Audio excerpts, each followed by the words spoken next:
Bonjour à toutes et à tous et bienvenue sur NTD L'Actu, votre point sur l'info de ce lundi 29 avril. Dans quelques instants, nous allons retrouver Anthony qui va nous parler aujourd'hui des élections américaines et d'un candidat indépendant qui pourrait bien changer la donne. Mais tout d'abord, faisons un tour de l'actualité. En France, un drame s'est produit samedi à Châteauroux. Un adolescent de 15 ans est mort après avoir été poignardé par un autre mineur lors d'une bagarre en pleine rue. Vers 18h, des témoins ont entendu des cris et vu un jeune homme habillé en noir donner des coups à la victime qui s'est retrouvée à terre. Les secours sont intervenus, mais le jeune homme a succombé à ses blessures. Le suspect, un jeune Afghan de 15 ans connu des services de police, a été interpellé 2 heures après et placé en garde à vue. Une enquête est ouverte pour tentative d'homicide volontaire. Et le crime existe aussi de manière bien organisée dans notre pays. En effet, selon un rapport d'Europol, la France fait face à des défis majeurs en matière de criminalité organisée. La France serait devenue la cible d'organisations étrangères dans 3 domaines particuliers: la traite des êtres humains à des fins sexuelles, la prostitution numérisée et les cambriolages en série. En 2021, un sombre record a été atteint avec 1133 victimes de traite des êtres humains recensées et la France occupe la première place des pays concernés par les cambriolages organisés. Ces cambriolages sont souvent perpétrés par des équipes itinérantes visant des maisons d'habitation de particuliers avec toujours le même mode opératoire. Mais toutes les nouvelles ne sont pas mauvaises. L'entreprise française Carbios, qui utilise des enzymes pour arriver à un taux de recyclage de 90%, s'apprête à ouvrir sa première usine de biorecyclage des plastiques et textiles. Leur technologie innovante permet de recycler des déchets habituellement pas ou mal recyclés, comme les barquettes alimentaires ou les vieux vêtements, même de mauvaise qualité. Cette solution offre une seconde vie à des déchets souvent enfouis ou incinérés. L'usine sera implantée à Longlaville, dans l'est de la France, et fera de l'Hexagone un leader mondial dans ce domaine d'avenir. Et on se tourne maintenant vers la politique. À 6 semaines des élections européennes, un sondage Ipsos montre que la liste du Rassemblement national de Jordan Bardella reste largement en tête, avec 32% des intentions de vote. Mais derrière, la bataille fait rage entre la liste Renaissance de la majorité présidentielle, qui perd 1 point à 17%, et la liste du Parti socialiste et de Place publique, menée par Raphaël Glucksmann, qui gagne 2,5 points pour atteindre 14%. Les listes de la France insoumise, des Républicains et de Reconquête, représentées par Marion Maréchal, suivent plus loin entre 5 et 7%, avec encore beaucoup d'indécis. Le match entre Renaissance et PS Place publique s'annonce serré jusqu'au 9 juin. Et on passe maintenant à la politique américaine avec Anthony. Anthony, c'est à vous. Merci Rémi. Bonjour à tous. Comme vous le savez sûrement, les États-Unis sont sur le point d'élire un nouveau président. Et l'on a tous en tête le fameux duel Trump-Biden. Mais un troisième candidat pourrait bien bouleverser l'élection.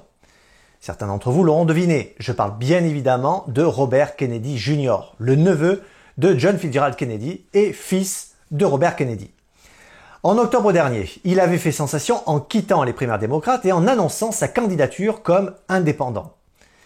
Ce choix peut sembler étrange là-bas. En effet, pour avoir une chance de remporter les élections, traditionnellement, les gens ont tendance à voter pour le représentant d'un des deux partis, soit les démocrates, soit les républicains. Mais Kennedy Jr. est convaincu que le système politique actuel est corrompu et que les deux principaux partis ne représente plus les intérêts du peuple américain. Ainsi a-t-il déclaré qu'il allait se lancer dans la course pour rétablir une administration qui mettrait l'intérêt général au-dessus des intérêts des élites. Et sur place, son choix semble lui réussir. Regardez. De plus en plus d'Américains se tournent vers Robert Kennedy Jr. pour l'élection présidentielle de 2024. Lors d'un meeting à Oakland le 26 mars, Kennedy a déclaré vouloir donner un autre choix aux millions d'Américains qui ne veulent pas d'une nouvelle confrontation Trump-Biden. Selon un sondage Gallup publié en janvier, plus de la moitié des électeurs ne se réjouissent pas de ce duel et davantage s'identifient comme indépendants. Fort de ce constat, Kennedy estime être dans une meilleure position que n'importe quel indépendant depuis 100 ans. Mais pour le moment, il se concentre sur l'obtention des signatures nécessaires pour figurer sur les listes électorales des 50 États et du district de Columbia d'ici juillet. Un défi qui pourrait coûter entre 15 et 18 millions de dollars selon ses estimations. Soutenu par un comité d'action politique indépendant American Values 2024, il a déjà recueilli suffisamment de signatures dans plusieurs États clés. Visant 33% des voix dans chaque État, il compte bien être un trouble fait pour les deux grands partis. Et face à la popularité montante de Kennedy, Trump a lancé un avertissement aux conservateurs qui pourraient être tentés de voter pour ce candidat de gauche lors de l'élection de novembre. Trump a notamment rappelé l'orientation originelle de Kennedy. RFK Jr. est une plante démocrate, un libéral de gauche radical, qui a été mis en place pour aider Joe Biden, le véreux, à être réélu. Trump a ensuite énuméré les opinions politiques de gauche de Kennedy, le qualifiant d'anti-arme à feu, d'écologiste extrême qui fait passer les nouveaux escrocs verts pour des conservateurs, de partisans de l'impôt et de l'ouverture des frontières et d'anti-militaires. Tandis qu'en face, les partisans de Biden et le comité national démocrate accusent Kennedy d'être soutenu par les partisans de Trump, et certains observateurs estiment que le refus de l'administration Biden d'assurer la protection de Kennedy par les services secrets est une arme politicienne contre un candidat rival. Quoi qu'il en soit, l'émergence de Robert Kennedy Jr. en tant que candidat indépendant sérieux s'ajoute à l'imprévisibilité de l'élection présidentielle. Et de toute évidence, les démocrates et les républicains craignent que Kennedy ne fasse perdre à leurs candidats respectifs des voix précieuses dans une élection qui s'annonce pour le moment très serrée. Kennedy, lui, se dit confiant et mise sur sa capacité à rassembler au-delà des clivages partisans. D'ailleurs, un nombre croissant d'électeurs affirment que voter pour lui serait une sorte de moyen de soutenir un candidat en qui il croit réellement, plutôt que de choisir le moindre mal. Et si Kennedy parvient à rassembler suffisamment de soutien pour figurer sur les bulletins de vote des différents États, il pourrait changer la donne. Alors que les élections approchent, les Américains devront encore décider s'ils sont prêts à prendre le risque de voter pour un candidat indépendant ou s'ils préfèrent plutôt s'en tenir aux candidats des partis établis. Rémi, c'est tout pour moi. Merci Anthony. Et si vous aimez nos éditions, merci de cliquer pour vous abonner et de liker la vidéo. Je vous rappelle que ce petit geste nous aide beaucoup à promouvoir notre chaîne. Merci donc de cliquer et de liker.